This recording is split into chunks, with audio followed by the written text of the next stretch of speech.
नमस्कार दोस्तों, आप देख रहे हैं नमो भारत न्यूज। मैं हूं अतुल शुक्ला। दोस्तों, जिस प्रकार से भारत के अंदर 17वीं सदी में ईस्ट इंडिया कंपनी आई थी और उसने बाद में भारत पर कब्जा कर लिया था और उसे अपना गुलाम बना लिया था, ऐसे में अब 21वीं सदी में भी भारत के अंदर ऐसी कंपनियां आ चुकी हैं जो भारत को अपना गुलाम बना लेना चाहती हैं। और इस बार यह कंपनियां हैं फेसबुक, ट्विटर, इंस्टाग्राम आदि बड़े बड़े सोशल मीडिया प्लेटफॉर्म्स। अब आप इनकी मानसिकता समझिए कि किस प्रकार से यह social media platforms east India company के दिखाए कदमों पर चलती हैं और भारत को अपना गुलाम बनाना चाहती हैं। दोस्तों, जब 17वीं सदी में ईस्ट इंडिया कंपनी भारत आई थी तो उन्होंने भारत आते ही उसे अपना गुलाम नहीं बना लिया था। वो आई, उसने धीरे धीरे भारत के अंदर अपना पूरा वर्चस्व स्थापित किया और लगभग 100 सालों तक खुद को मजबूत किया, जिसके बाद जब भारत कमजोर पड़ा तो उसने सही समय देखकर भारत को अपना गुलाम बना लिया। और आजकल के सोशल मीडिया प्लेटफॉर्म भी यही कर रहे हैं और वो हमें अपना गुलाम बनाने की फिराक में नहीं है,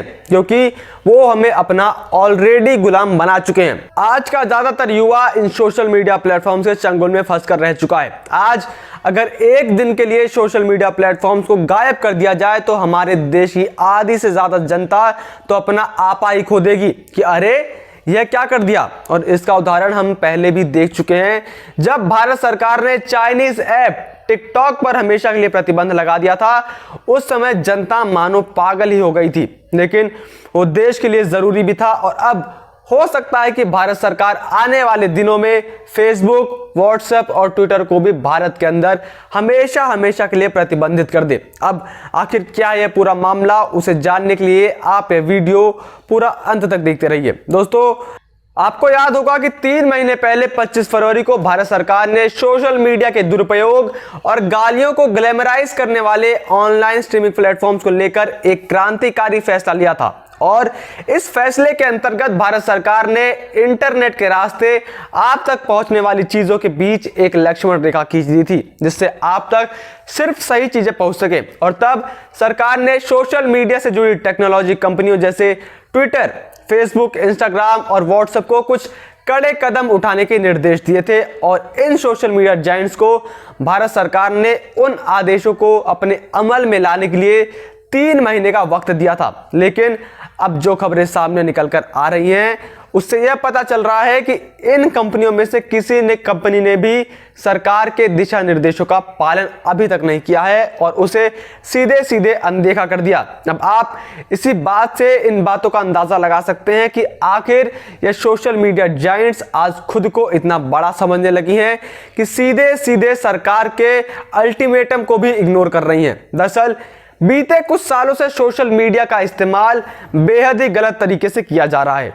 सोशल मीडिया के जरिए अफवाहों को फैलाना, आपत्तिजनक जानकारी शेयर करना, देश में माहौल को खराब करने जैसे काम लगातार किए जा रहे हैं। कई बार ऐसे मामले कोर्ट तक भी पहुंच चुके हैं, जिसके बाद से सरकार ने इन कंपनियों को पूरी एक गाइडलाइन जारी करके कुछ बदलाव करने को कहे थे। दोस्तों, आपको याद होगा कि किस प्रकार से भारत की स्वाभिमानता के लिए प्रधानमंत्री मोदी ने एक झटके में 250 से ज्यादा चाइनीज ऐप्स को भारत के अंदर बैन कर दिया था और चाइना को उसकी औकात दिखा दी थी। और अब इन सोशल मीडिया प्लेटफॉर्म्स की भी यही बारी है। दरअसल अब भारत के अंदर इन सोशल मीडिया के मालिकों का दिमाग ज्यादा खराब हो रखा है। ये लोग अब सीधा सीधा भारत की राजनीति में दखल देने लगे थे। हमने बंगाल नरसंहार के समय देखा था कि किस प्रकार से फेसबुक और ट्विटर बंगाल में हो रहे नरसंहार को छुपा रहे थे और जो भी ट्वीट्स बंगाल के सच्चाई के खिलाफ या फिर राष्ट्रवाद के लिए होते हैं, उन ट्वीट को ये सोशल मीडिया प्लेटफॉर्म्स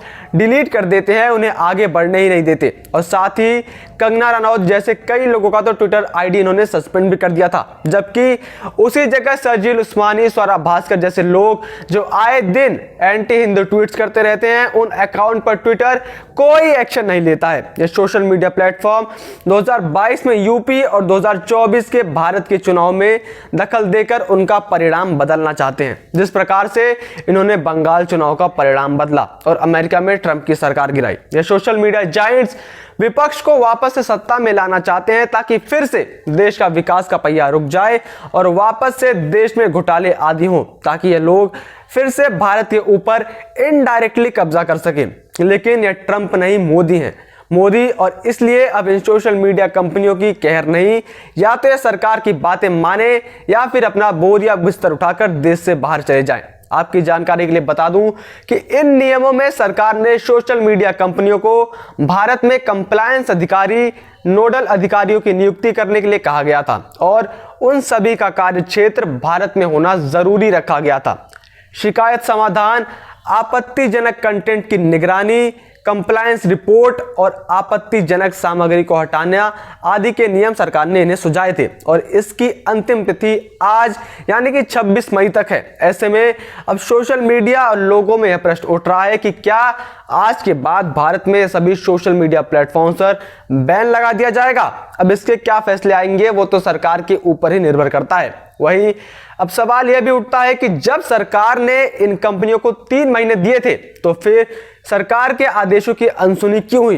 क्या ये टेक्नोलॉजी कंपनियां सरकार से भी बड़ी हो गई हैं। वहीं जिसके बाद कुछ कंपनियों ने यह बयान मारा कि हमें इसके लिए अमेरिका में स्थित ऑफिस से परमिशन मांगनी होगी। अब आप सोचिए कि यह कितनी बड़ी विडंबना है कि सोशल मीडिया ऐप कमाई तो भारत में करती हैं, इनके करोड़ों सब्सक्राइबर भारत के अंदर हैं, लेकिन जब भारत की सरकार इनसे कोई कार्य करने को कहती है तो उसके लिए इन्हें अपने बड़े बाबू से पहले परमिशन लेनी पड़ेगी। यानी ये लोग खाते तो इधर का हैं लेकिन गाते उधर का हैं। अब सवाल यह उठता है कि भारत सरकार इनके ऊपर क्या फैसला ले सकती है। तो आपको बता दूं कि भारत सरकार इन कंपनियों के खिलाफ कड़े से कड़े कदम उठा सकती है। इन कंपनियों को आईटी एक्ट 2000 के सेक्शन 79 के तहत जो प्रोटेक्शन मिलती है वो खत्म की जा सकती है।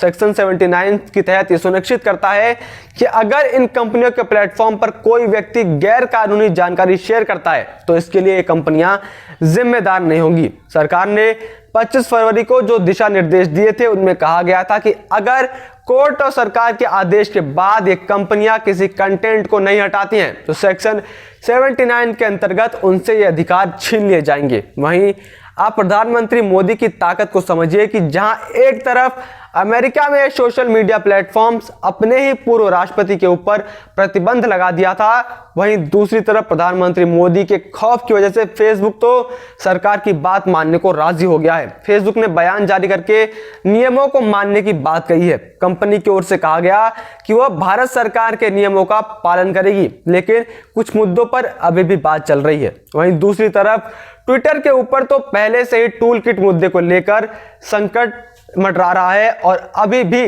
पिछले दिनों ही ट्विटर के ऑफिस पर दिल्ली पुलिस ने रेड भी मारी थी, जिसके बाद जांच की रिपोर्ट आने के बाद पता चलेगा कि ट्विटर के ऊपर क्या कदम उठाए जाएंगे और उसके ऊपर क्या कार्रवाई होगी। दोस्तों, अब तक इन सोशल मीडिया प्लेटफॉर्म्स ने हम पर और आप पर बहुत मनमर्जियां चलाई। अपने फायदे के लिए इन लोगों ने न जाने हमारा कितना डाटा विदेशी कंपनियों को बेच दिया जिसकी हमें भनक तक नहीं है। और इसीलिए मोदी सरकार इन कंपनियों के पीछे पड़ी हुई है कि ये कंपनियां अपना डाटाबेस भारत के अंदर ही बनाएं, जिससे भारत के लोगों की जानकारी भारत के अंदर ही सुरक्षित रह सके और विदेशी कंपनियां इसका दुरुपयोग ना कर सके। बाकी तमाम देश और दुनिया की बड़ी खबरों से जुड़े रहने के लिए बने रहिए नमो भारत न्यूज के साथ। जय हिंद, जय भारत। सब्सक्राइब और शेयर करना ना भूलें। अपने विचारों को कमेंट बॉक्स में लिखकर हम तक जरूर पहुंचाइए।